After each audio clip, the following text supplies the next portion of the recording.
So you might be surprised to hear me say, I don't necessarily think you do, at least not in the traditional sense. Do you really need a GPS any longer as part of your bug out load? I'm Shane, and that's what we're going to talk about in today's video.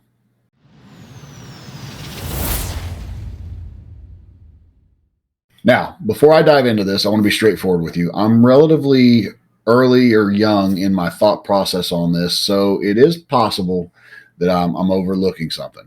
So if you see some holes in this, please share in the comments and let me know. It's certainly possible I'm missing something, but I've kind of become convinced that we don't need them any longer. Nowadays, your basic smartphone does everything a GPS does and then plenty more. Of course, you're going to typically need some apps to help accommodate this, but that's easy enough to get. Even Google Maps does a pretty decent job. But if you throw on like maps.me, you can do tracking, plotting, everything else that you need out there. So my thought process is this. You preload map data onto a cell phone, a burner phone, throw it in a Faraday bag, keep that in your kit, along with anything else you want on that phone, and you have a whole GPS along with a lot of other things. So a multifunctional tool all in one. It negates the need for the GPS. Additionally, nowadays they sell pieces of kit that will attach to your vest that actually flip down so you can utilize your phone just like that and actually navigate by it. I mean, I just don't see the reason for a standalone GPS any longer. I've been thinking about this and have thought this through for a while, and I just don't see any flaws in this logic. If you do, please share it with me because, like I said, it's possible I'm missing something, but I can't think of it. Now, all that said, I actually do keep a Garmin eTrex Solar GPS in my kit, and I plan to keep that in my kit.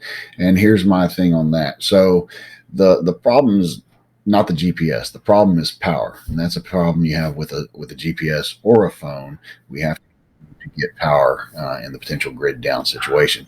The Solar GPS, the Garmin that I carry, kind of negates that, and so that's why I intend to keep that. Now, of course, there's solutions that you could have cellular, or not cellular, but like solar panels for your phone, things like that, and then that's not needed as well.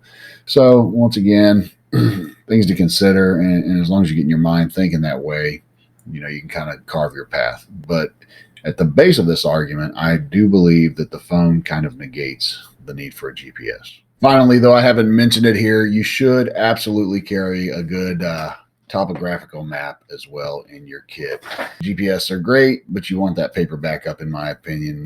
It's just reliable. And I use MyTOPO.com. If you check out the referral link in the description below, you can check them out too. But they actually allow you to make custom maps, so you can choose the area that you want and all kinds of things like that at a good price. So that's my choice. But regardless of where you get it from, I would definitely include a topographical map as well. Okay, so that's it for today's video. If you liked it, please give it a thumbs up and also give it a subscribe to keep up with our other materials. Also, as I said, if you see any holes in this, share them in the comments. But outside of that, I would love to hear, what are you currently carrying in your kit for your navigational purposes? What's your setup look like? Until next time.